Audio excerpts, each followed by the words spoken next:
အလုံးမင်္ဂလာပါမွန်ဂိုတမိုင်းကြောင်းကိုတင်ပြပေးဖို့ကျွန်တော်ပြည်သက်တောင်းဆိုမှုတွေရှိနေတယ်လို့ကျွန်တော်အနေနဲ့လည်းအကောင်းဆုံးတင်ပြပေးနိုင်ဖို့အတော်လေးစဉ်းစားခဲ့ရပါတယ်ဘယ်ကစပြောရမလဲဘယ်လိုစပြောရမလဲစသဖြင့်ဖြစ်ပါတယ်လွန်ခဲ့တဲ့တစ်နှစ်လောက်ကတည်းကဂျင်ဂျစ်ခန့်နဲ့အဆက်အနွယ်တို့မျိုးရိုးဆင့်သက်လာကြပုံလို့တင်ပြခဲ့တာကမွန်ဂိုတမိုင်းကိုပြောခြင်းလို့ဖြစ်ပါတယ်ဒါပေမဲ့ကျွန်တော်မလုပ်နိုင်ခဲ့ပါဘူးအကြောင်းကဒီလိုပါအိန္ဒိယသမိုင်းလို့တင်ပြထားပြီးနောက်ထပ်အခန်းဆက်တွေနဲ့ကျန်တဲ့အပိုင်းတွေဆက်လက်မတင်ပြနိုင်ပဲဖြစ်နေတာကိုပြန်ဆက်ချင်နေတာရဲ့မွန်ဂိုသမိုင်းမှာကထူးဆန်းထွေလာတွေနဲ့အတူဆန်းဆန်းပြပြတွေအများကြီးရှိနေတာကတကြောင်ဂျင်ဂျစ်ခန့်နဲ့ပတ်သက်လို့ပညာရှင်တွေအကြံဉာဏ်ခုံမှုတွေကအခုချိန်ထိကြဲကြဲလောင်လောင်ရှိနေသေးတာတွေကြောင့်ဖြစ်ပါတယ်သူခေတ်အခါကအရှေ့အာရှမှာအချမ်းသာဆုံးအင်ပါယာတစ်ခုဖြစ်တဲ့တရုတ်ပြည်ကနေအရှေ့ဥရောပထိအကျယ်ဝန်းအဖြစ်စတူယန်မိုင်ပေါင်း9တန်းလောက်ထိရှိခဲ့တဲ့မွန်ဂိုအင်ပါယာဟာလူသမိုင်းမှာအကြီးဆုံးအင်ပါယာတစ်ခုဖြစ်ပါတယ်။ဒါကြောင့်မွန်ဂိုတွေဟာကမ္ဘာလူဦးရေ9ပုံတစ်ပုံလောက်ထိကိုအုပ်ချုပ်ခဲ့ကြတယ်လို့ဆိုရပါမယ်။ကမ္ဘာအင်အားကြီးအင်ပါယာတွေဖြစ်တဲ့အီဂျစ်ကမမ်လုခ်တို့နဲ့ဖြစ်ခဲ့တဲ့စစ်ပွဲတွေဗဟိုအာရှကအဘာစစ်အင်ပါယာမြို့တော်ဘက်ဂဒက်ကိုသိမ်းပိုက်ဖျက်ဆီးပစ်ခဲ့ပုံတွေလည်းကျန်နေပါဦးမယ်။ဒီနေ့မွန်ဂိုလီးယားကိုအခြေခံလို့သူတို့မွေးဖွားလာခဲ့ကြရာကနေဒေသတစ်ခုပြီးတစ်ခုဝမ်းမျိုးသွားခဲ့တာလမ်းဆုံလမ်းခွာလို့ပြောလို့ရတဲ့နေရာမှာအိန္ဒိယရှိနေပါတယ်။ဂျင်ဂျစ်ခန့်တကူဩဇာအထွတ်ထိပ်သို့ရောက်နေချိန်မှာအိန္ဒိယကိုမမ်လုခ်တက်တို့ဒေလီဆူတန်လိုက်ဆိုပြီးအုပ်ချုပ်နေခြင်းဖြစ်ပါတယ်။ဘာဖြစ်လို့ဂျင်ဂျစ်ခန့်တယောက်အိန္ဒိယကိုကျော်သွားခဲ့တယ်လဲဆိုတာနဲ့အတူသူသိမ်းပိုက်ခဲ့ရာဒေသတွေကိုဘယ်လိုပဲချင်းဖျက်ဆီးခဲ့ပုံတွေအစုလိုက်အပြုံလိုက်တပ်ဖြတ်ခဲ့ပုံတွေအတင်းအဓမ္မပြောင်းရွှေ့နေရာချထားပုံတွေကြားရယုံနဲ့အော်ဂလီဆန်လောက်အောင်အရက်ဆက်ဆုံးအညစ်ပတ်ဆုံးညှဉ်းပန်းနှိပ်စက်ခဲ့ပုံတွေဂျင်ဂျစ်ခန့်အပါအဝင်မွန်ဂိုတို့ရောက်နေရာဒေသတိုင်းမှာဒေသခံအမျိုးသမီးတွေကိုအရင်အရင်နှမျိုးစုံနဲ့တွေးနှောခဲ့ကြပုံတွေလိန်နဲ့ပတ်သက်လို့မွန်ဂိုတို့ရဲ့ခံယူချက်လိန်ကျွန်းလိန်လုတ်တာစသဖြင့်ဒီနေ့ခေတ်ကျွန်တော်တို့လူယဉ်ကျေးမှုနဲ့ဘယ်လိုမှလက်ခံလို့မရနိုင်တော့တဲ့ကမ္ဘာလူသားတို့ကတ်ဆိုင်တာပဲလို့ဆိုရလောက်အောင်ထိအနိဋ္ဌာယုံတွေမွန်ဂိုသမိုင်းထဲစုံစုံလင်းလင်းရှိနေပါတယ်။တစ်ဖက်မှာလည်းဒီနေ့ခေတ်မွန်ဂိုလီးယားနိုင်ငံအတွက်ဂျင်ဂျစ်ခန့်ဆိုတာသူတို့တိုင်းပြည်သူတို့လူမျိုးတွေအတွက်မဟာသူရဲကောင်းကြီးတအူးဖြစ်နေပြန်ပါတယ်။ဒီမှာတင်ငင်းခုံမှုတွေကထင်ထားတာတဲ့ပုံမကျဲလောင်လာရတယ်လို့ဒီတတော်ကလူမဟုတ်လေရဲ့လားဆိုပြီးကမ္ဘာပညာရှင်တွေအကြားသမိုင်းတစ်လျှောက်ကနေဒီနေ့ထိပြန်လည်ဆန်းစစ်မှုတွေမပြီးနိုင်မဆုံးနိုင်ရှိနေလေရာကျွန်တော်မှလည်းပြောစရာတွေနဲ့အတူလေ့လာစရာတွေတိုးတိုးလာခဲ့ရတာဒီနေ့ထိဖြစ်ပါတယ်။ပညာရှင်ဆိုတဲ့လူတွေထွက်မှာသမိုင်းပညာရှင်တွေကြီးမဟုတ်ပဲစိတ်ပညာရှင်တွေမနုဿဗေဒပညာရှင်တွေကနေသိပ္ပံပညာရှင်တွေထိလူဆုံးတက်ဆုံးပါလာရတဲ့အထိဖြစ်ပါတယ်။ဒါရင်မကသေးပါသူသိမ့်ပိုက်ခဲ့သမျှတိုင်းပြည်တွေကိုပြပုံအတိမိရှို့ပစ်လေရာပြည်သူကစာပေယဉ်ကျေးမှု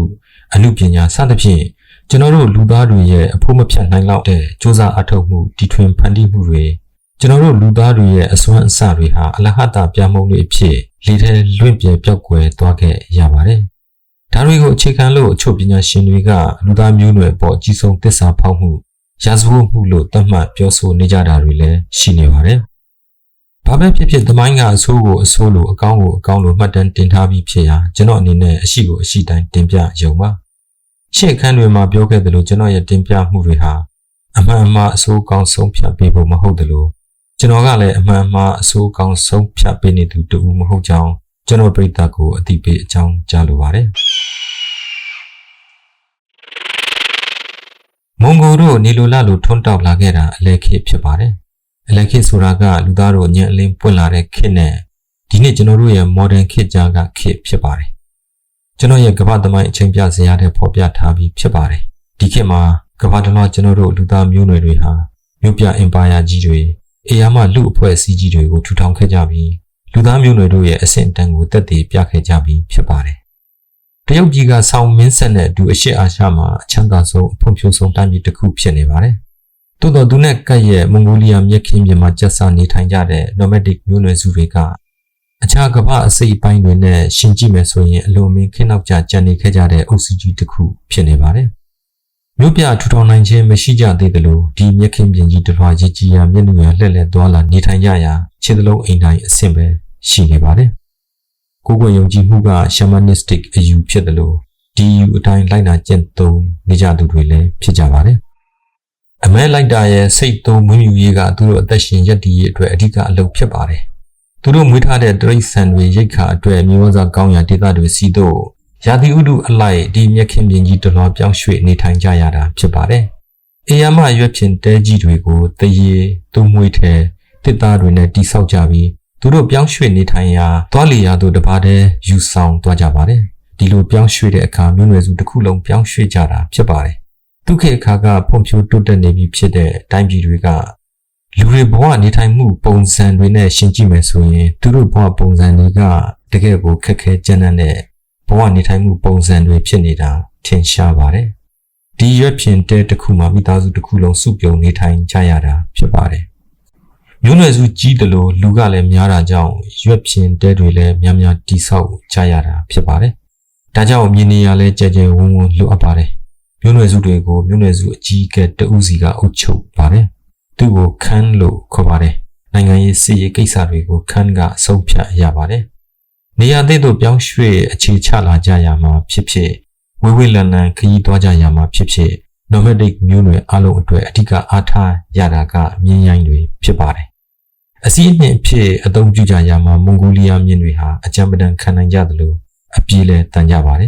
။မြင်းတွေကအတော့ကိုအဓိကကြပါတယ်။မျိုးနွယ်စုအကြီးအကဲကိုလည်းသူတို့ပိုင်ဆိုင်ထားတဲ့တိရစ္ဆာန်တွေနဲ့ဆုံးဖြတ်ကြတာဖြစ်ပါတယ်။မွန်ဂိုလီးယားမြက်ခင်းလွင်ပြင်တွေကရာသီဥတုပြင်းထန်လွန်းလှပါတယ်။ဒီချိန်လုံးလေကျန်းတွေတိုက်ခတ်နေသလိုနေဘက်မှာလည်းအမြဲလိုအေးခဲနေပါတယ်။ဆောင်းတွင်မှာတော့အထူးပြောစရာမလိုတော့အောင်ကိုအေးခဲနေတာဖြစ်လို့ခက်ခဲအသက်ရှင်သန်ရပ်တည်ကြရတာဖြစ်ပါတယ်။လွင်ပြင်တစ်ခုလုံးကလည်းသူတလူငါတမင်းဆိုတော့အုပ်ချုပ်ရေးမရှိဥပဒေလည်းမရှိခိုးဆိုးလူရဲတွေနဲ့ပြည့်နေနေပါတယ်။အင်အားကြီးသူနိုင်စေဖြစ်ပါတယ်။အင်အားကြီးတဲ့မျိုးနွယ်စုတွေကအင်အားနည်းတဲ့အုပ်စုကိုအနိုင်ယူဖို့ကြပါတယ်။ nomadic မျိုးနွယ်စုအချင်းချင်းအသေးအကျေတိုက်ခိုက်တပ်ဖြတ်ကြတာမျိုးကလည်းအခါခတ်သိမ်းရှိနေပါတယ်။ဥပမာတာမျိုးနွယ်စုတွေကမွန်ဂိုရွက်ဖြင့်တဲတွေကိုစီးနှင်းတိုက်ခိုက်တာမျိုးဖြစ်ပါတယ်။ဒါကြောင့်မွန်ဂိုတွေရဲ့ဘဝကအမြဲလိုစိန်ခေါ်မှုတွေနဲ့ရှင်သန်နေကြရတာဖြစ်ပါတယ်။ကံကြမ္မာအလှည့်ပြောင်းတဲ့အတူအချိန်မရွေးဘာမဆိုဖြစ်သွားနိုင်ပါတယ်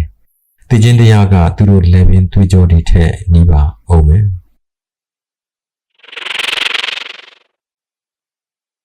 တပတ်တရုတ်နိုင်ငံအဖို့ကမွန်ဂိုတို့ဆိုတာနေဇဒေသမျိုးတွေကိုတိုက်ခိုက်လူရဲတတ်တဲ့ကုန်းတဲ့ရင်နှန်းတွေကိုတိုက်ခိုက်လူရဲတတ်တဲ့လူရိုင်းတွေလိုပဲသိထားကြတာဖြစ်ပါတယ်။တရုတ်ပြည်လိုစနစ်တကျတိစောက်ထားတဲ့တိုင်းပြည်တစ်ခုကိုချိန်ချောက်နိုင်လောက်တဲ့အနေအထားမျိုးတရုတ်တို့ရောင်လို့တောင်တွေးမိခဲ့ကြပုံမပေါ်ပါ။လူမျိုးစုခေါင်းဆောင်တွေကိုမစွတ်မပို့လက်ဆောင်ပနာတွေအဖို့တန်ဥစ္စာပစ္စည်းတွေနဲ့စီယုံသိမ်းသွင်းထားပြီးအချင်းချင်းတစ်ချိန်လုံးတပ်ပုတ်နေကြဖို့ဗျူဟာကြသွေးထိုးမြောက်ပင်ပြီးသွေးခွဲထားတာဖြစ်ပါတယ်။ဂျင်မင်းဆက်လက်ထက်မှာမွန်ဂိုမျိုးနွယ်စုတို့တဖြည်းဖြည်းအင်အားများလာရာကနေတရုတ်နယ်စပ်တွေနှကမ်းဖျားတွေအထိရောက်လာကြရာတရုတ်အစိုးရအနေနဲ့ရခိုင်ကလိုပေးရလက်ကံပစ်ထားလို့မရဖြစ်လာပါတယ်။ဒီလိုပဲမွန်ဂိုတို့အဖို့ကလည်းအင်ပါယာတစ်ခုရဲ့လောင်းရိပ်အောက်မှာပြည်စံကန်းစာစားပြီး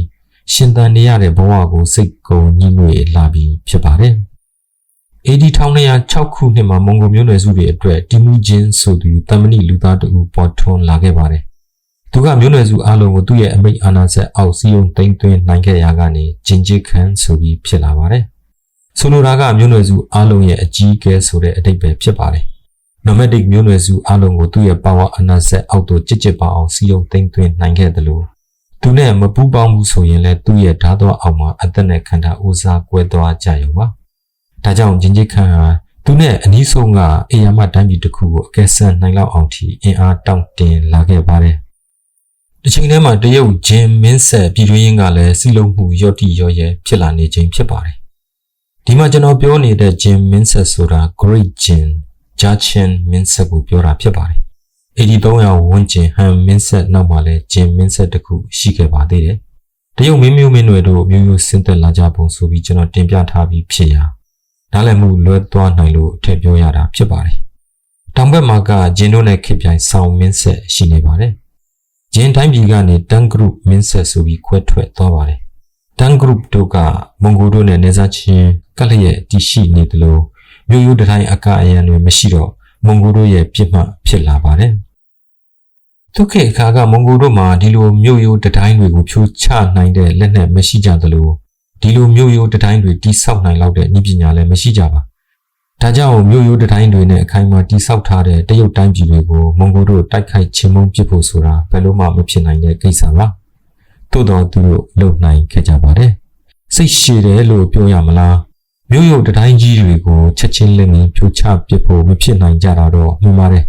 ဒါပေမဲ့မြို့ကိုဝိုင်းပတ်ပိတ်ဆို့ထားပြီးသားကောင်ကိုစိတ်ရှည်လက်ရှည်ထိုင်ဆောင်တယ်လို့သူတို့ရွက်ဖြင်တဲကြီးတွေကိုပါပြောင်းရွှေ့ယူလာခဲ့ကြပြီးစခန်းချအသင့်စောင့်နေကြပါတော့တယ်အချိန်ကြာလာတာနဲ့အမျှမြို့ရိုးအတွင်းကတရုတ်ပြည်သူတို့စားနပ်ရိက္ခာအခက်အခဲနဲ့ကြုံလာရပါတယ်ဒီတော့တရုတ်တို့မြို့တကားဖွင့်ပြီးတက်တင်စစ်လို့ချေမှုန်းရပါတယ်မြင်းစီမြားပြည့်စသဖြင့်ဒီလိုတိုက်ခိုက်ရေးပညာကိုမွန်ဂိုတို့မွေးရပါကျွမ်းကျင်ကြတယ်လို့ဆိုရပါမယ်ဘာဖြစ်လို့လဲဆိုတော့သူတို့ကလွင်မြင်တွေမှာကြက်စားကြတဲ့သားကောင်တွေကိုအမဲလိုက်ပြီးဘိုးစဉ်ပေါင်းဆက်ဘဝရက်တည်လာကြတာဖြစ်ပါတယ်မြင်းစက်ကျိုးကိုလက်နဲ့ထိန်းစရာမလိုပဲဒုံဆိုင်စီနိုင်ကြပါတယ်အဲ့လိုပဲမြင်းကိုဒုံဆိုင်စီးသွားရင်သားကောင်ကိုထိအောင်မှန်အောင်ပြစ်နိုင်ကြသူတွေပါဒါကြောင့်မွန်ဂိုတယောက်ချင်းစီဟာအလဲခေမြင်းစီတိုက်ခိုက်ရေးသူရဲကောင်းမြားပြစ်တက်တာနှမျိုးလုံးရဲ့အကြီးချင်းနဲ့ညီမျှနေပါတယ်မွန်ဂိုတို့သုံးတဲ့မြားတွေကိုအထူးသဖြင့်တလိဆန်ဂျိုတွေကိုအသုံးပြုပြီးသူတို့နီသူတို့ဟန်နဲ့တီထွင်ဖန်တီးထားကြတာဖြစ်ပါတယ်အရွယ်အစားတိတိကွေးကွေးနဲ့တာဝေးသူရောက်အောင်ပြစ်နိုင်ကြပါတယ်အရွယ်သေးငယ်တာကြောင့်တယူရလွယ်ကူတယ်လို့မြားပြစ်တက်တာတယောက်အနေနဲ့ဒါလှန်တို့ကိုပါအပူတိုက်ခိုက်ရေးလက်နက်တွေအဖြစ်တယူနိုင်ကြတယ်လို့ဒိုင်းတွေကိုပါအလွယ်တကူတည်သွားနိုင်ကြပါတယ်ဒါကြောင့်မွန်ဂိုတိုက်ခိုက်ရေးသမားတယောက်ဟာဓာတ်တက်တာလှန်တက်တာဆိုတာမျိုးမဟုတ်ပဲဘက်စုံတိုက်ခိုက်ရေးသမားတူဖြစ်နေပါတယ်ဒီလိုပဲမြင်းစီအထူးကျွမ်းကျင်လိမ္မာကြတာကြောင့်တစ်ဖက်ရန်သူတက်ကမြားမိုးရွာချသလိုပြစ်လိုက်တဲ့မြားတွေအကြားဒုံဆိုင်ချောင်းခွင်းမြင်းစီနိုင်ရသူတွေဖြစ်ကြပါတယ်ဒီလိုဒုံဆိုင်စီရင်ပဲတစ်ဖက်ရန်သူရင်ဝထဲသူတို့မြားတွေတနက်မမဝင်သွားအောင်ပြစ်နိုင်ကြသူတွေပါဘဝပေကုသိုလ်အရာလို့ဆိုရမလားအမဲလိုက်မြားပြစ်နဲ့ဘဝတစ်ခုလုံးဒီလိုပဲမျိုးရိုးစင်ဆက်ကြီးပြင်းလာကြသူတွေဖြစ်ကြရာခြုံခိုတိုက်ခိုက်ရေးကသူတို့ရဲ့မွေးရပါအတတ်ပညာတစ်ခုဖြစ်နေပါတယ်သူတို့ထက်အင်အားအဆမတန်ကြီးလာပါပဲဆိုတဲ့စနစ်တကျဖွဲ့စည်းထားတဲ့ရန်သူခြေလျင်တပ်တွေကိုသူတို့လိုချင်တဲ့နေရာသို့မြားခေါ်သွားပြီးရန်သူတို့အမောဖောက်လာမှလျှက်တစ်ပြက်စီးနှင်တိုက်ခိုက်တာမျိုးမွန်ဂိုတို့အထူးကျွမ်းကျင်ကြပါတယ်သူတို့စီးလာတဲ့မြင်းတွေကိုသူတို့ဒူးနှစ်ဖက်နဲ့ထိန်းချုပ်ပြီးဒုံဆိုင်စီးနိုင်ကြသူတွေဖြစ်ရာအသင့်ပါလာတဲ့လေးမြားဓာတ်လှန်အလုံးနဲ့တစ်ဖက်ရန်သူကိုအဝေးကနေတန်တရာတိုက်ခိုက်ခြင်းမုံပြစ်နိုင်ကြပါတယ်ဒီလိုအကြီးချင်းတွေကြောင့်သူတို့ထက်လက်နက်အင်အားလူအင်အားအဆမတန်တာလွန်ကောင်းမွန်တဲ့စစ်တပ်တွေကိုလွယ်လွယ်ကူကူချင်းမုံပြစ်နိုင်ကြပါတယ်အကယ်၍တဦးချင်းမျက်နှာချင်းဆိုင်တပ်ပုတ်ကြရမယ်ဆိုရင်လည်းမွန်ဂိုစစ်သားတွေအဖို့အကြောက်ရွံ့မရှိအရက်ဆက်ဆုံးပုံစံနဲ့ရန်သူကိုတိုက်ခိုက်ချင်းမုံကြတာဖြစ်ပါတယ်မွန်ဂိုလေးပြစ်တပ်သားတွေကိုမွန်ဂိုဒိုင်လို့ခေါ်ပါတယ်သူတို့ကိုကလေးဘဝကလေးကခြေချင်းဝုန်းနဲ့ဒူးစစ်တွေတမန်ကြမ်းခိုင်ဖို့ရန်သူနဲ့ရှင်ထိုးတပ်ပုတ်နိုင်အောင်ရရဆက်ဆက်တပ်ဖြတ်ပြစ်နိုင်ကြဖို့နဲ့တည်ရဲတက်ရဲဖြစ်ဖို့အထူးလက်ကျင့်သင်ကြားပေးထားတာဖြစ်ပါတယ်မြို့ရွာတိုင်းပြည်တစ်ခုကိုဝိုင်းထားလိုက်ကြပြီဆိုတာနဲ့တပတ်ကြာကြာတလကြာကြာရန်သူတို့ပိတ်မိနေကြရာကနေရိတ်ခါပြတ်တော့ငတ်မွတ်လာကြသည့်အထိစိတ်ရှည်လက်ရှည်စောင့်နိုင်ကြသူတွေဖြစ်ကြပါတယ်မွန်ဂိုတို့ရဲ့ပိတ်ဆို့ရေးဗျူဟာကြောင့်ဒုက္ခအခါကဤပညာဖွံ့ဖြိုးတိုးတက်လို့မြို့ရိုးတိုင်းတွေတိဆောက်နိုင်ကြတဲ့နိုင်ငံတွေအတွက်သူတို့တိုင်းတွေဟာသူတို့အတွက်ထောင်ချောက်တွေဖြစ်သွားရပါပြီဒါပေမဲ့ဒီလိုစောင့်နေရတာမျိုးကတမဏိကျင်ကျစ်ခံကိုစိတ်တူအောင်လုပ်နေတယ်လို့ပ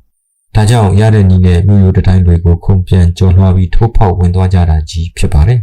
သူတို့ဝင်သွားနိုင်တဲ့မြို့ရွာတိုင်းပြည်တွေကိုလည်းဖုတ်ဖုတ်ညံ့ညံ့ကြည်သွားအောင်ကိုဖျက်ဆီးပစ်လိုက်ကြတာကြီးဖြစ်ပါတယ်ဒါကသူတို့စစ်တပ်ကိုဒီလိုမြို့ပြလူနေမှုဘဝနဲ့အသားကျမသွားစေဖို့နဲ့သူတို့ကိုယ်တိုင်မြို့ပြလူဒန်းစားကိုမနှစ်သက်အထင်သေးတာကြောင့်ဖြစ်နိုင်ပါတယ်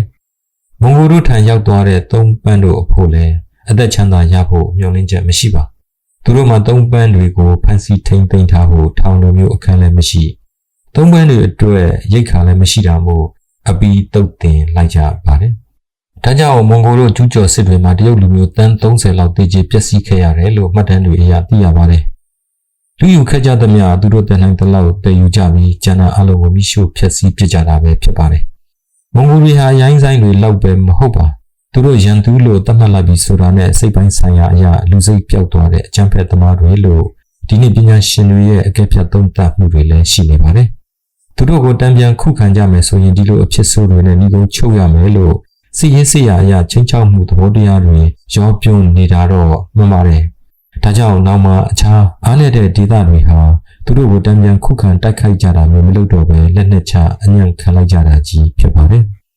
တစ်ဖက်ကလည်းသူတို့ကိုလက်တွေ့သမားတွေလို့ဆိုရပါမယ်။ဘာမဆိုမြင်ဆန်ဆန်သိမ်းစီးပူးနိုင်သူတွေဖြစ်ကြပါတယ်။တရုတ်တို့နဲ့ဖြစ်ခဲ့တဲ့စစ်ပွဲတွေမှာတရုတ်ပညာတတ်တွေဖြစ်တဲ့တက်သမားပပဲသမားမြေပုံဆွဲသူထမင်းချက်တွေနဲ့ဒီပညာတတ်နောက်လိုက်တစ်ပတ်တစ်ပန်းတွေဟာသူတို့အတွက်လိုအပ်တဲ့ပညာရှင်တွေဖြစ်ကြတာကြောင့်အလုံးကိုအသက်ချမ်းသာခွင့်ပေးခဲ့ပါတယ်။တရုတ်အင်ဂျင်နီယာတွေအကူနဲ့သူတို့တပ်တွေမှာလက်နက်ဆန်းတွေတက်ဆင်အသုံးပြုနိုင်ခဲ့ကြတာကြောင့်နောက်မှဒေသတစ်ခုပြီးတစ်ခုမြန်ဆန်ဆန်သိမ်းပိုက်လာနိုင်ခဲ့ကြပါတယ်။မြို့ရိုးအမြင့်12မီတာကျော်ရှိတဲ့ဘေကျင်းလိုမြို့ကြီးတွေကိုမွန်ဂိုတို့ဝင်သွားဖို့ဆိုတာစိတ်ကူးလို့တော့မကောင်းတဲ့ကိစ္စပါ။သို့တော့နောက်မှတမဏိဂျင်ကြီးခန့်ရဲ့အောင်မြင်မှုတွေကြောင့်လူမျိုးစုသူရဲကောင်းတွေသူတို့နဲ့လာရောက်ပူးပေါင်းကြပါတယ်။မွန်ဂိုတို့ကလည်းသူတို့နဲ့လာရောက်ပူးပေါင်းသူပဲမျိုးနွယ်စုကိုမဆိုကြောသားရင်သားမခွဲခြားပဲတန်းတူဆက်ဆံကြပါတယ်။တချို့တရုတ်မျိုးကြီးတွေကရွှေငွေပိုးထည်နဲ့သုံးမွေးထည်တွေကိုအခွန်တွေအဖြစ်လန့်စင်ဆက်တပ်ပြီးမွန်ဂိုတို့နဲ့ငင်းချမ်းရေးလှုပ်ထားကြပါတယ်။ကုန်ထုတ်လုပ်ငန်းအစီအရင်လက်နက်နဲ့လက်နက်ကြီးတွေအဝတ်အထည်တွေနဲ့ကြောက်မြတ်ရတနာတွေစသဖြင့်ဒလစ်ထုံတဲ့အသစ်တွေနဲ့ဤပညာအသစ်တွေကိုမွန်ဂိုတို့မြန်ဆန်ဆန်သင်ယူစီးပူးနိုင်ခဲ့ကြပါတယ်။မြင်းတွေအတွက်ပင်တန်ချက်ကအင်ဂျီတွေဝတ်ဆင်ပေးလာတဲ့အထိအဆင့်မြင့်လာကြပါတယ်။ AD 1915ခုနှစ်မှာရခိုင်တန်ဂရုနဲ့ဂျင်မင်းဆက်ပိုင်းလက်တွေအပါအဝင်ဒေသတွင်းနေမြေအားလုံးကိုမွန်ဂိုတို့သိမ်းပိုက်လိုက်ပြီးဖြစ်ပါတယ်။ဆောင်းတိုင်းပြည်ကတော့သူတို့ရဲ့အေယာမစစ်တပ်ကြီးနဲ့အတူနေဆက်တလျှောက်မွန်ဂိုတို့ရန်ကိုခုခံကာကွယ်ထားဆဲဖြစ်ပါတယ်။ဂျင်ကြီးခန့်ဥဆောင်မှုအောက်မှာမွန်ဂိုတို့အလုံးမင်းချမ်းသာကြွယ်ဝလာကြသလိုမြေဩဇာကောင်းလွန်းတဲ့စိုက်ပျိုးမြေဧကပေါင်းမြောက်များစွာရှိတဲ့ပိုင်းလက်ကြီးကိုပိုင်ဆိုင်ထားကြပြီးဖြစ်ပါတယ်။ဒီပိုင်းလက်ဟာကမ္ဘာသမိုင်းမှာအကြီးဆုံးအင်ပါယာကြီးဖြစ်လာဖို့အနည်းချမ်းဖြစ်ပါတယ်။ AD 1918ခုနှစ်မှာတရုတ်ပြည်မြောက်ပိုင်းတစ်ခုလုံးမွန်ဂိုတို့ရဲ့တမဏိလက်သီးဆုပ်အုပ်ချုပ်မှုအောက်သို့ရောက်သွားခဲ့ပါပြီ။ဒါကမြက်ခင်းပြင်တွေထဲကျက်စားကြတဲ့အရိုင်းဆိုင်တွေလောက်ပဲလို့တရုတ်တို့ထင်သေးခဲ့ကြသမျှအခုတော့သူတို့ပိစက်နေကြရပါပြီ။အသည့်ရောက်လာတဲ့သူတို့ရဲ့အရှင်သခင်တစ်နဲ့ပူပေါင်းဆောင်ရွက်ကြဖို့အမိန့်နာခံကြဖို့ဖိအားတွေအောက်မှာတရုတ်လူမျိုးတန်းပေါင်းများစွာတို့မချစ်တော်လဲအောင့်ကန်နဲ့ရှင်သန်နေခဲ့ရပါပြီ။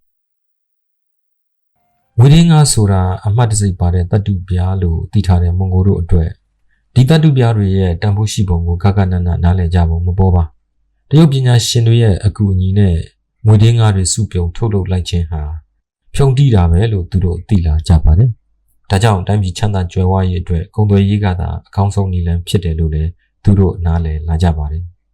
ဂျင်ဂျစ်ခန့်အနေနဲ့သူတို့လူယူတိုက်ယူလို့ရထားသမျှငွေရင်းငါတွေကိုဒေသတွင်းနိုင်ငံတွေဖြစ်တဲ့ကိုရီးယားအိန္ဒိယနဲ့ပါရှားကသူတို့ရဲ့တန်တမန်အရာရှိတွေထံသို့ကုန်သွယ်ရေးအတွက်ပို့ဖို့အဆုံးဖြတ်လိုက်ပါတယ်။တရုတ်ဆောင်တိုင်းပြည်ကိုရသမျှနှီးမျိုးစုံနဲ့အားပြော့အောင်လုပ်နေရချိန်မှာအခြားတိုင်းပြည်တွေနဲ့ကုန်သွယ်ပေါင်းကူရေးတိစောက်ထားဖို့ရည်ရွယ်တာဖြစ်ပါတယ်။သို့တော်မထင်မှတ်ပဲဖြစ်လာခဲ့တဲ့တန်တမန်ရေးရာပြဿနာတစ်ခုကြောင့်ကမ္ဘာသမိုင်းကလည်းထာဝရပြောင်းလဲသွားခဲ့ရပါတယ်။ဒီမှာကြားဖြတ်အနေနဲ့ကျွန်တော်ရဲ့အမှားပြင်ဆင်မှုတစ်ခုကိုတင်ပြခြင်းပါတယ်။ရခိုင်တင်ပြခဲ့တဲ့အာဖဂန်နစ္စတန်သမိုင်းမှာခဝါရာဇမစ်အင်ပါယာကိုခိုရာဆန်အင်ပါယာဆိုပြီးမှာယွင်တင်ပြမိတာဒီကနေတောင်းပန်ပါတယ်။နေရာဒေသအဖြစ်တစ်ခုနဲ့တစ်ခုအနီးစပ်ဆုံးအတူတူပဲဖြစ်ပါတယ်။ခဝါရာဇမစ်ဆိုတာဒီနေ့ကမ္ဘာမြေပုံအရဗဟိုအာရှအီရန်နဲ့အာဖဂန်နစ္စတန်တို့ကိုခေါ်တာဖြစ်ပါတယ်။ခိုရာဆန်ဆိုတာကလည်းအီရန်ကုန်းမြင့်ဒေသအနောက်နဲ့ဗဟိုအာရှအကြားကဒေသတွေအားလုံးကိုခေါ်တာဖြစ်ပါတယ်။ဒါကြောင့်အာဖဂန်မြောက်ပိုင်းဒေသခံတွေကသူတို့ဒေသကိုအခုထိခိုရာဆန်လို့ခေါ်နေကြပါသေးတယ်။မွန်ဂိုသမိုင်းကြောင့်ပြန်ဆက်ပါမယ်။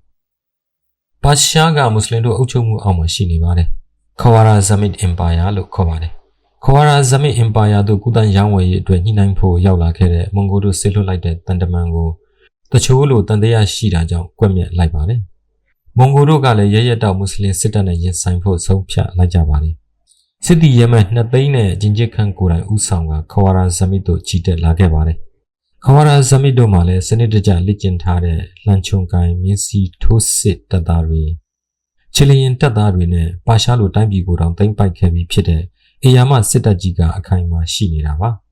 ါဒါပေမဲ့ဒီလောက်အကြီးချင်းမျိုးနဲ့မွန်ဂိုတို့ကိုရှင်လို့မရဘူးဆိုတာသူတို့နားလည်ခဲ့ကြပုံမပေါ်ပါ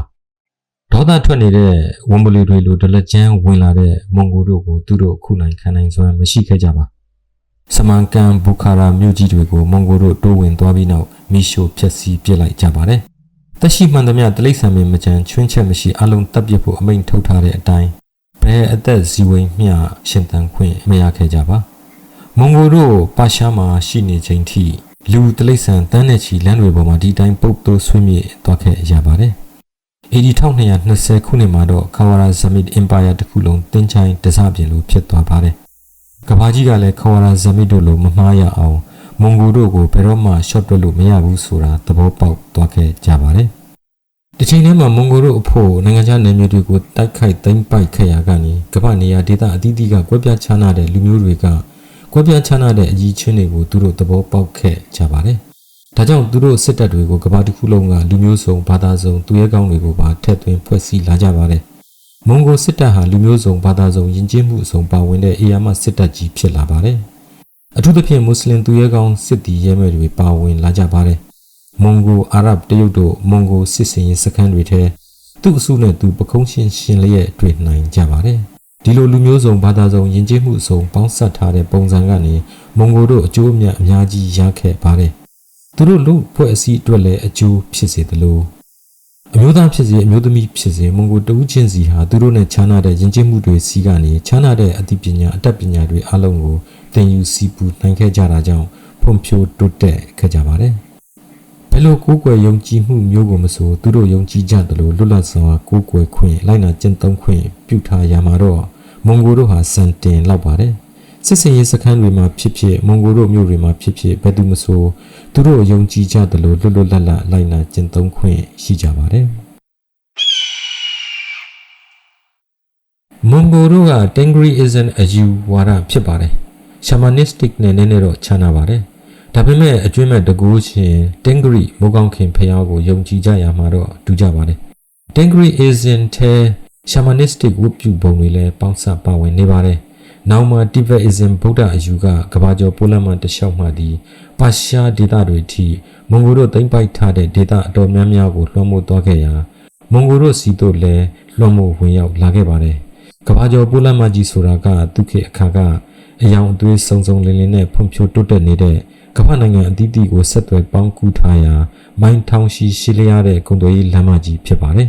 ဒေသအသီးသီးကဖို့တန်ကုန်စီတွေဒီလမ်းကနေဖြတ်တန်းသွားလာရတာဖြစ်ပါတယ်မွန်ဂိုတို့ကသူတို့ပိုင်တဲ့အတွင်းရာဇဝတ်မှုကျူးလွန်သူဘယ်ရာဇဝတ်သားကိုမဆိုချမ်းသာခွင့်လွှတ်တာမျိုးမရှိတာကြောင့်ကမ္ဘာလက်ခရီးသွားတွေကုန်သည်ရင်နှန်းတွေအတွက်ပိုးလမ်းမကြီးဟာဘယ်ခေတ်နဲ့မှမတူလောက်အောင်လုံခြုံမှုအပြည့်ရှိခဲ့ပါတယ်Pax Mongolica လို့ကဘာကြော်ခဲ့ပါတယ်ငင်းကြတဲ့မွန်ဂိုအုပ်ချုပ်ရေးခေတ်လို့အကြံဖြင့်ပြန်ဆိုနိုင်ပါလိမ့်မယ်ချမ်းသာကြွယ်ဝလာတဲ့နိုင်ငံတကာအရင်းအမြစ်အလုံးနဲ့ဆက်သွယ်ပေါင်းကူးပြီးမွန်ဂိုအင်ပါယာကြီးကိုကမ္ဘာအထွတ်ထိပ်သို့မြင့်တင်ဖို့သူတို့စိတ်ကူးရလာကြပုံပါဒီစိတ်ကူးကိုအကောင့်ထဲပေါ်ဖို့ကရှေ့မှာဥရောပပဲကြံပါတော့တယ်ရုရှားနဲ့ယူကရိန်းတို့ကမွန်ဂိုတို့ရဲ့ရှေ့တန်းစစ်မျက်နှာတွေထဲရှောင်နေကြပါပြီမွန်ဂိုစစ်တပ်ကိုဘာနဲ့မှတားလို့ရမှာမဟုတ်ဘူးဆိုတာကိုလည်းရုရှားယူကရိန်းဗိုလ်ချုပ်ကြီးတွေသဘောပေါက်ကြပါတယ်ဒါကြောင့်ဗိုလ်ချုပ်ကြီးတွေနဲ့အတူအာဏာပိုင်တို့အတွက်ဘယ်အချိန်မှဘယ်လိုရင်ဆိုင်ရမယ်ဘယ်အချိန်မှဘယ်လိုနောက်ဆုတ်မယ်ဆိုတာကိုသာဆုံးဖြတ်ကြရမှာဖြစ်ပါတယ်မွန်ဂိုတို့ဘက်ကလည်းရန်သူတို့အင်အားဖြစ်တင်တာမျိုးမလုပ်နိုင်အောင်ပြစ်မှတ်အသီးသီးကိုတစ်ချိန်တည်းထိုးစစ်ဆင်တိုက်ခိုက်နိုင်အောင်သူတို့တပ်တွေကိုတပ်ဖြန့်လိုက်ပါတယ်ဒါပေမဲ့1228ခုနှစ်မှာခေါင်းဆောင်ကြီးဂျင်ဂျစ်ခန့်တယောက်မမျှော်လင့်ပဲကွယ်လွန်သွားခဲ့ရာမွန်ဂိုတို့အနာဂတ်ကမရေမရာဖြစ်သွားပါတယ်ဗိုလ်ချုပ်ကြီးတွေနဲ့ခေါင်းဆောင်တွေအားလုံးလိုကလည်းသူတို့ကိုသူတို့ဂျင်ဂျစ်ခန့်ရဲ့အရေးအရာကိုဆက်ခံနိုင်သူခန်းတို့ရဲ့ခန်းတွေလို့သွေးနှထင်ရောက်နေကြသူတွေကြီးဖြစ်ပါတယ်သို့သောတတိယသားဖြစ်သူအော်ဂဒိုင်ခန်းကဂျင်ဂျစ်ခန့်ကိုဆက်ခံသူခါကန်ဖြစ်လာပြီးနောက်အင်ပါယာချက်ကားသွားရေးကိုသူကဦးဆောင်ပြီးကင်တွယ်ခဲ့ပါတယ်ဂျင်ဂျစ်ခန့်ရဲ့ကြံနေတဲ့နောက်ထပ်သားများနဲ့မြင်းများကသူတို့ပိုင်တဲ့တွေကိုသူတို့ကိုယ်တိုင်ထိန်းချုပ်လာကြရာကနေအဲ့ဒီဒေသတွေဟာသက်ဆိုင်ရာသားများနဲ့မြင်းများရဲ့ခန်းနိုင်တွေဖြစ်လာပါတယ်။အော်ဂဒိုင်ကလည်းဖခင်ရဲ့အရေးအရာကိုဆက်ခံခဲ့သူဖြစ်တာနဲ့အညီဖေးဒူသားဖြစ်ကြောင်းသက်သေပြဖို့လိုလာရာသူ သူကိုယ်တိုင်ကုတ်ကဲပြီးကိုရီးယားအပါအဝင်တရုတ်ပြည်မြောက်ပိုင်းတစ်ခွင်လုံးကိုသိမ်းပိုက်လိုက်ပါတယ်တရုတ်ပြည်ရဲ့နောက်ဆုံးလက်ကျန်ဆောင်းတိုင်းပြည်ကိုထိုးဖောက်ဝင်ရောက်နိုင်ဖို့ဩဂဒိုင်ကိုယ်တိုင်စီမံကုတ်ခဲ့ပါတယ်ဆောင်းတိုင်းပြည်နဲ့အတူတရုတ်တောင်ပိုင်းတစ်ခုလုံးကိုသိမ်းပိုက်နိုင်ဖို့နှစ်ရှည်စစ်ပွဲဖြစ်သွားရပါတယ်ဒီပုံစံအတိုင်းပဲသက်ဆိုင်ရာခန့်နိုင်စစ်ဒေသမှုတွေကဥရောပနယ်မြေတွေကိုထိုးဖောက်ဝင်ရောက်သိမ်းပိုက်နိုင်ဖို့စီမံရပါတယ်ဂျင်ဂျစ်ခန့်ခေတ်ကလေးကမွန်ဂိုတို့ရဲ့ခေါင်းဆောင်မှုတမိုင်းမှာအတော်ဆုံးဗိုလ်ချုပ်ကြီးအတော်ဆုံးဗျူဟာမှုတွေထဲကတဦးကစူပဒိုင်ဖြစ်ပါတယ်တချိန်ကဂျင်ဂျစ်ခန့်နဲ့အလုပ်တွဲလုပ်ခဲ့သူပါအခုသူကဩဂဒိုင်ခန့်နဲ့အတူရှိနေပါတယ်စူပဒိုင်ကတမန်လူတစ်ယောက်ဘဝကနေဗိုလ်ချုပ်ကြီးဖြစ်လာသူပါသို့တော်တိုက်ပွဲတွေမှာသူ့ရဲ့စီမံခန့်ခွဲမှုတွေကစံတင်လောက်အောင်ပြောင်မြောက်နေတာကြောင့်မွန်ဂိုလီးယားစစ်တပ်ထဲဒီလိုဗိုလ်ချုပ်ကြီးရာထူးကိုလက်ခံရရှိခဲ့တာဖြစ်ပါတယ်ဂျင်ဂျင်ခန့်ရဲ့အဓိကလုပ်ဖော်ကိုင်ဖက်ရောင်းရင်းကြီးလို့လည်းဆိုနိုင်ပါတယ်ဒီလိုဂုံသတင်းနဲ့ကြော်ကြားလာခဲ့သူဝါရင်ဗိုလ်ချုပ်ကြီးစူပဒိုင်ဦးဆောင်ပြီးအခြားဗိုလ်ချုပ်တွေဝန်းရံလို့ရုရှားကိုကျူးကျော်ဖို့ရောက်လာကြပါတယ်တမိုင်းတစ်လျှောက်ရက်ဆက်ကြမ်းကြုတ်လှပါပြီဆိုတဲ့စစ်တရေတွေနဲ့ပြည့်နှက်နေတဲ့ရုရှားပိုင်တဲ့ထက်သို့ကျူးကျော်ဝင်သွားဖို့ဆုံးဖြတ်ချက်ဟာသူ့ရဲ့တတ္တိပြတ်တိကိုပြသဖို့ဖြစ်တယ်လို့ဆိုနိုင်ပေမဲ့ယူယူမိုက်မိုက်ဆုံးဖြတ်ချက်မျိုးလည်းဖြစ်သွားနိုင်ပါတယ်သို့တော်စူပဒိုင်ကတမန်စစ်ဗိုလ်ချုပ်တဦးမဟုတ်တယ်လို့တမန်စစ်ရေးစစ်ရာနီးဗျူဟာရှိသူတဦးလည်းမဟုတ်ပါအပူချိန်3ညအောက်ရှိနေခြင်းရုရှားဆောင်းရာသီအတွင်းစူပဒိုင်ဦးဆောင်တဲ့မွန်ဂိုစစ်တပ်ဟာရုရှားကိုထိုးစစ်ဆင်ဝင်ရောက်သွားပါတယ်ရုရှားတို့ရရဝုံခုခံကာကွယ်ကြတယ်ဆိုပေမဲ့မွန်ဂိုတို့ထိုးစစ်ကိုရပ်သွားအောင်ထိတော့မစွမ်းနိုင်ကြပါ1240ခုနှစ်မှာရုရှားမြို့တော်တစ်ခုဖြစ်တဲ့အကိဗ်ကျသွားခဲ့ရာမွန်ဂိုတို့ထုံးစံအတိုင်းမိရှို့ပြန်ချလိုက်ကြပါတယ်ပိုလန်ဟန်ဂေရီရိုမေးနီးယားတို့လည်းတစ်ချိန်တည်းဆိုသလိုတစ်ခုပြီးတစ်ခုကျသွားခဲ့ပါတယ်ခရုစိတ်စစ်ပွဲတွေမှာပါဝင်ဆင်နွှဲခဲ့ကြသူဝါရင်မြင်းစီသူရဲကောင်းကြီးတွေပင်မွန်ဂိုမြင်းစီလက်ပစ်စစ်သားတွေကိုလက်ဖြာခါသွားကြရတဲ့အထိဖြစ်ပါတယ်ဒါကြောင့်ဘယ်အချိန်မှဆိုရောက်လာတော့မယ်မွန်ဂိုတို့အတွက်အခြားဥရောပတိုင်းပြည်တို့အပူတပြင်းပြင်ဆင်ရပါတယ်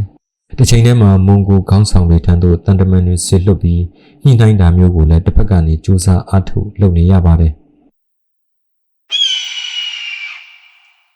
သို့သော1240ခုနှစ်မှာမွန်ဂိုတို့ထံသို့ကန်ဆိုးမိုးမှောင်ကျမှုကြီးတစ်ခုနောက်ထပ်တစ်ဖက်မမျှော်လင့်ပဲရောက်လာခဲ့ပါတယ်သေအိုးကြီးဩဂဒိုင်အရက်ယောဂါနဲ့ကွယ်လွန်သွားတာဖြစ်ပါတယ်မွန်ဂိုတို့ထုံးစံအတိုင်းသက်ဆိုင်ရာတိုင်းဒေသနယ်မြေတွေကိုထိန်းချုပ်ထားတဲ့နယ်မြေမှုတွေအလုံးမွန်ဂိုအင်ပါယာမြို့တော်ကာရာခိုလိုမှာနောက်ထပ်ခါကန်တယောက်ကိုရွေးချယ်ကြရမှာဖြစ်ပါတယ်ဒါကမွန်းကျက်နေပြီဖြစ်တဲ့ဥရောပတိုင်းပြည်တွေကိုအခိုက်အတန့်အသက်ရှူပေါက်ရသွားသလိုဖြစ်သွားစေပါတယ်ဩဂဒိုင်အတုပအခမ်းအနားနဲ့အတူတက်ရောက်လာကြတဲ့မွန်ဂိုလူအဖွဲ့အစည်းခေါင်းဆောင်တွေရဲ့ရည်မှန်းချက်အမျိုးမျိုးပေါ်ထွက်လာပါတယ်ဒီကနေတစ်ဆက်ဒီဆိုသလိုခေါင်းဆောင်တွေကခါကန်ရာထူးအတွက်တဦးနဲ့တဦးပြိုင်ဆိုင်လာကြရာမွန်ဂိုအချင်းချင်းစစ်ရေးစစ်ရာနဲ့ဖြည့်ရှင်းရမယ့်အနေအထားထိပြင်းထန်လာပါတယ်ဒါကအာနာလွန်ဆွဲမှုတွေနဲ့အတူမဟာမွန်ဂိုအင်ပါယာရဲ့ပထမဦးဆုံးအကြိမ်မတီးမငြိမ်ဖြစ်လာတဲ့သင်္ကေတလည်းဖြစ်ပါတယ်အချိန်နဲ့အမျှသက်ဆိုင်ရာခေါင်းဆောင်တွေအကြားမကျေနပ်မှုတွေကြီးထွားလာရာကနေအင်ပါယာကြန့်ခိုင်မှုကလည်းအချိန်နဲ့အမျှအားနည်းလာပါတယ်နောက်မှဂျင်ဂျစ်ခန့်မြေတူဖြစ်သူကုပလိုင်ခန့်ကညီဖြစ်သူဦးဆောင်တဲ့တပ်မတစ်ခုကိုချေမှုန်းပစ်လိုက်ပြီးနောက်သူ့ကိုယ်သူဂျင်ဂျစ်ခန့်ကိုဆက်ခံတဲ့ခန့်တို့ရဲ့ခါကန်မွန်ဂိုလီးယားတိုင်းပြည်အလုံးရဲ့အကြီးအကဲဖြစ်ကြောင်းကြေညာလိုက်ပါတယ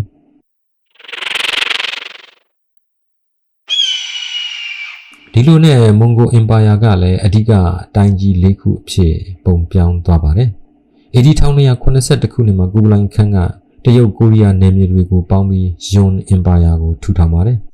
ဂျင်ဂျစ်ခန့်ရဲ့ဒုတိယသားဖြစ်သူရှက်ဒိုင်ကအာဖဂန်နစ္စတန်မြောက်ပိုင်းဒေသကိုရှက်ဒိုင်ခန့်နိုင်ဆိုပြီးခွဲထွက်သွားပါတယ်ရုရှားဟန်ဂေရီဒေသတွေပေါင်းပြီးဘဒူးခန့်က Golden Horde သို့မဟုတ် Golden Horde ခန့်နိုင်ဆိုပြီးထူထောင်ပါတယ်ဟာလဂူခန့်ကပါရှားနဲ့ဗဟိုအာရှဒေသအချို့ပေါင်းပြီးအီလ်ခန့်နိုင်လို့ထူထောင်ပြီးသူကဦးဆောင်ပါတယ်မွန်ဂိုတို့ရန်ကုန်နှစ်ပေါင်းများစွာတိုင်ကြံ့ကြံ့ခံခုခံနေခဲ့တဲ့တရုတ်တောင်ပိုင်းကဆောင်းတိုင်းပြည်ကိုကုပလိုင်ခန့်ဦးဆောင်သိမ်းပိုက်ခဲ့တာဖြစ်ပါတယ်ဒါကြောင့်ကုပလိုင်ခန့်ဟာမွန်ဂိုသမိုင်းမှာပထမဆုံးနိုင်ငံခြားတိုင်းပြည်တစ်ခုကိုမင်းလို့ဥချုပ်ရတဲ့ခါကန်တဦးဖြစ်လာပါတယ်ကုပလိုင်ခန့်ငယ်ဘဝကလည်းသူဟာတရုတ်ဥပဒေကျောင်းမှာပညာသင်ကြားတက်မြောက်ခဲ့သူဖြစ်ပါတယ် ပညာတတ်တစ်ယောက်ဖြစ်လာတာကြောင့်ကြံကြံရံရံလွင်မြင်တဲ့ကဘဝထက်တက်တောင့်တက်တာရှိလာတဲ့မြို့ပြဘဝပုံစံကိုပုံမနှစ်သက်လာခဲ့သူဖြစ်ပါတယ်။ဒါကိုအခြားမွန်ဂိုခေါင်းဆောင်ပိုင်းတွေကပျော့ပျော့ညံ့ညံ့ကောင်းလို့ထင်ခဲ့ကြပါတယ်။ကုဗလိုင်ခန်းအစိုးရအဖွဲ့ထဲတစ္ဆာဖောက်မှုတွေနဲ့နိုင်ငံရေးအရာအုပ်စုဖွဲ့လျှို့ဝှက်ပူးပေါင်းကြံစည်မှုတွေပူးကပ်နေခဲ့ရာရလကောင်းတွေမရှိသလောက်ဖြစ်ခဲ့ပါတယ်။အင်ပါယာတလွှာတော်လန်ပုံကံမှုတွေကလည်းနေရာအနှံ့ရှိနေပါတယ်။ဒါကြောင့်တိုက်ရဲခိုက်ရဲစစ်သူကြီးတအုပ်အနေနဲ့အခုသူအုပ်ချုပ်နေတဲ့တရုတ်အင်ပါယာဆိုတာကလည်းတိုက်လို့ခိုက်လို့ယူထားပြီးမင်းလို့အုပ်ချုပ်နေလေရာနောက်ထပ်နန်းသက်ရှည်အာဏာတည်မြဲဖို့ဆိုတာကနောက်ထပ်နေမြေတွေတိုက်ခိုက်သိမ်းပိုက်နိုင်ဖို့ပဲဖြစ်ပါတယ်။ဒါကြောင့်နောက်ထပ်သိမ်းပိုက်စရာဆိုတာကလည်းဂျပန်ပဲကျန်လာတော့တယ်။ဂျပန်ကမွန်ဂိုတိုင်းပြည်နဲ့ဆိုင်ရင်ဆင်းရဲမွဲတေနေတဲ့တိတိကွေကွေကျွန်းနိုင်ငံလေးတစ်ခုလောက်ပါ။သို့တော့ဂျပန်ကိုတိုက်ခိုက်ဖို့ဆုံးဖြတ်ခဲ့ပါတယ်။တရုတ်တို့တိဆောက်ထားတဲ့တိုက်ခိုက်ရေးရည်ရင်တွေကိုသုံးမယ်ဆိုရင်လွယ်လွယ်ကူကူသိမ်းပိုက်နိုင်ပါလိမ့်မယ်။ဒါကြောင့်မွန်ဂိုတို့အေယာမရည်ရင်အုပ်စုကြီးတစ်ခုနဲ့ဂျပန်ကျွန်းတွေစီတို့ချီတက်ကြပါတယ်။သို့တော်သူတို့မမျှော်လင့်ထားတဲ့တိုင်ဖုန်းမုန်တိုင်းနဲ့ကြုံတွေ့ကြရာကျန်းတန်းခက်ထန်လို့နဲ့ဂျပန်ပင်လယ်ကမွန်ဂိုရေတပ်အုပ်စုကိုဝါမျိုးသွားခဲ့ပါတယ်။စစ်သည်ရဲမဲ့1000ကျော်လောက်တေကျေခဲ့ရတယ်လို့ရေတပ်သင်္ဘောအမြောက်အများပျက်စီးဆုံးရှုံးခဲ့ရပါတယ်။ဂျပန်တို့ကသူတို့ကျွန်းတွေမှာအခုလိုကြမ်းကြမ်းရံရံတိုက်ခတ်လေးရှိတဲ့လေချမ်းမျိုးကိုခမီခါစီလို့ကင်မွန်းတက်ထားကြတာဖြစ်ပါတယ်။ဒါကမိုးကောင်းခင်ဘုရားသခင်စီကလာတဲ့လေလို့ဆိုကြပါတယ်။ဂျပန်တို့ကိုမွန်ဂိုတို့ရဲ့ကြီးကျွန်းအဖြစ်ကနေကကွယ်ပေးတဲ့အနေနဲ့ဘုရားသခင်ကဆေလွတ်လိုက်တဲ့ကောင်းချီးမင်္ဂလာလေဖြစ်တယ်လို့ဆိုပါတယ်။ဒီလိုဆုံးရှုံးသွားလို့မွန်ဂိုတို့လက်လျှော့သွားပြီလားဆိုမဟုတ်သေးပါ။ AD 1282ခုနှစ်မှာမွန်ဂိုတို့ဂျပန်ကျွန်းတို့နောက်ထပ်တစ်ကြိမ်ချီတက်လာကြပြန်ပါတယ်။အခုအခါမှာတော့ဂျပန်တို့ကလည်းမွန်ဂိုတို့ကိုတားဆီးကာကွယ်နိုင်အောင်ရေတပ်တွေတိစောက်ထားပြီးဖြစ်ပါတယ်။ဒါကြောင့်မွန်ဂိုတို့အထိနာခဲ့ရပြန်ပါတယ်။မွန်ဂိုသင်္ဘောအချို့ကန့်ကန့်နိုင်ခဲ့တယ်ဆိုပေမဲ့အသင့်စောင့်နေကြတဲ့ဂျပန်ဆာမူရိုင်းတို့ဓာတ်ချက်တွေကိုမကျော်လွှားနိုင်ခဲ့ကြပါ။ဆာမူရိုင်းတို့အဖို့ကလည်းသူတို့နယ်မြေတွေကိုကာကွယ်ကြဖို့အရက်ဆက်ဆုံးဓာတ်ချက်တွေနဲ့အကျဉ်းတရားမဲ့ချေမှုန်တုတ်တင်လိုက်ကြတာဖြစ်ပါတယ်။မွန်ဂိုတို့ဂျပန်တို့ထံအရှုံးကြီးရှုံးသွားပြီးနောက်ကုဗလိုင်ခန်းအုပ်ချုပ်ရေးရန်ရာကရင်ထိုးလှုပ်ရန်လာပါတယ်။ခေါင်းဆောင်မှုမဲ့လာတဲ့မွန်ဂိုအင်ပါယာအဖို့ကလည်းတော်လှန်ပုံကန်ချားနာမှုတွေအရှို့ရှို့ပေါ်လာပါတယ်။ပုံကန်ချားနာမှုတွေကနေတဆင်နိုင်ငံငယ်လေးတွေအဖြစ်ခွဲထွက်လာကြပြီးသက်ဆိုင်ရာဒေသတွေကနေမွန်ဂိုတို့ကိုနှင်ထုတ်လာကြပါတယ်။တစ်ချိန်တည်းမှာဒုတိယအကြိမ် Black Death လို့ခေါ်တဲ့ဘူဘောနဲ့ပလိတ်ယောဂါကမ္ဘာလုံးဆိုင်ရာကပ်ယောဂါကြီးနဲ့တဘာဝတရားကြီးကလည်းမွန်ဂိုတို့ကိုအကြီးအကျယ်ဒဏ်ခတ်လိုက်ရာမွန်ဂိုတို့နလန်မထူနိုင်လောက်အောင်အင်အားနည်းသွားခဲ့ရပါတယ်။ AD 1368ခုနှစ်မှာမွန်ဂိုအင်ပါယာတစ်ခုလုံးအရေးပြောပျောက်ကွယ်သွားပါပြီ။မွန်ဂိုတို့သူတို့မိခင်ဒေသမွန်ဂိုလီးယားသို့ပြန်ရောက်လာကြပါတယ်။ nomadic မျိုးနွယ်စုဝင်တွေဖြစ်ကြသလိုဒီနေ့ထိတိုင်မွန်ဂိုလီးယားမြက်ခင်းပြင်တွေမှာတမန်ဘဝတွေနဲ့အယိုးရှင်ဆုံးရှင်သန်ရပ်တည်နေကြဆဲပါနေမင်းကြီးပင်ဖြစ်ပါစေထိအောင်ပြစ်ပြမယ်ဆိုတဲ့ညှမ်းချက်တွေနဲ့ကမ္ဘာမြေကြီးတိမ့်တိမ့်တုံခါသွားအောင်မြင်းကိုဒုံဆိုင်နှင်ပြခဲ့တဲ့သူတို့ဘိုးဘေးတွေရဲ့ဂုံယူဝင့်ကြွားပွဲအောင်မြင်မှုတွေကဒီနေ့မှာတော့အိမ်မက်လိုလိုပုံပြင်းလိုလိုဖြစ်သွားခဲ့ပြီဆိုပေမဲ့ဒီပုံမြင်ဟာသူတို့နဲ့အတူထာဝရရှင်သန်နေအောင်မယ်လို့ကောက်ချက်ချရင်ဒီမှာခိတ္တနာပါအောင်မယ်နောက်အခန်းများမှာပြန်ဆုံကြပါအောင်မယ်